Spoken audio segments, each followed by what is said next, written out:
All right, so I'm actually going to stop this server. I'm going to git status, looks good, git add dot git commit first version of Node Express API working.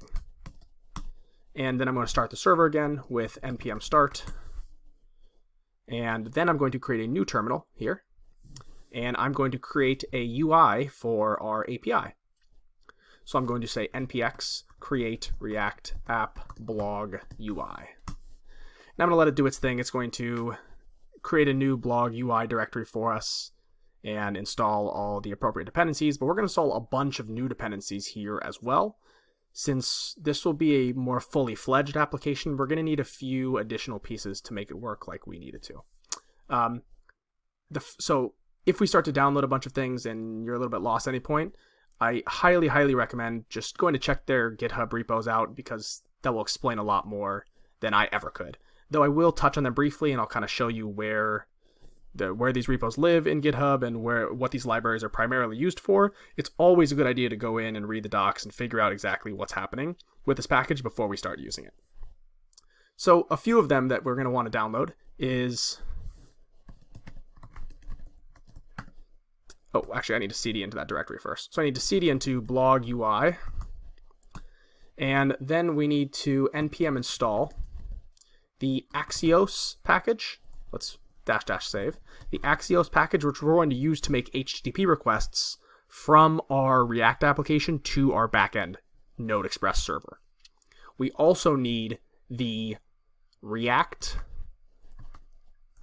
router DOM at next package, and this is what's going to handle all of our client-side routing for us.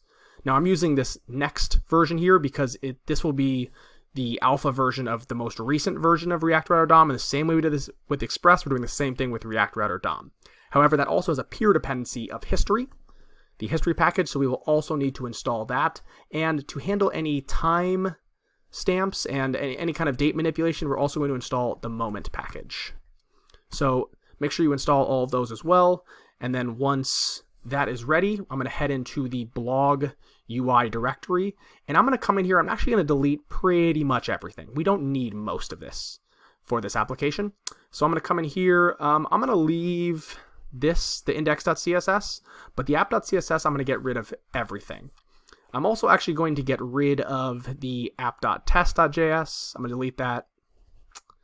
I'm going to delete this report web vitals. We don't need it. I'm going to delete that.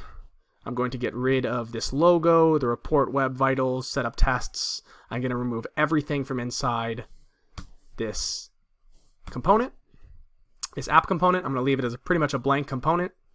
And I'm going to delete all 3 of these files here. So this is going to be a very bare bones application at the moment. I'm going to create a new directory called components.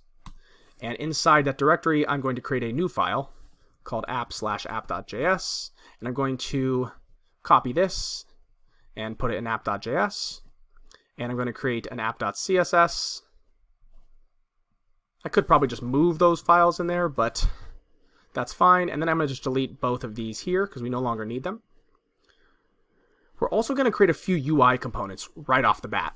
So we're going to create a navbar and a hero component. We're also going to create a home page. So I'm going to say home.js. And so we now have 4 components lying in wait for us to fill out. Now, the main problem is that this is expecting an app component, and that no longer lives here. It now lives in this components /app/app. So let's go ahead and change that like so. And let's save this file here. Looks good. And now we have the skeleton for our new blog UI ready to go. And so just to make sure that it is working and I didn't mess anything up, which I totally could have, I'm going to say npm start. And let's hope it works. Looks like it did. Okay, I see nothing there, which is what we're expecting because we have nothing inside our app. Let's just put an h1 in there that says app just to make sure it's working. There we go. Okay, ready to go. So now we have our skeleton ready, and we're going to start building out our main UI components that are going to power most of our application.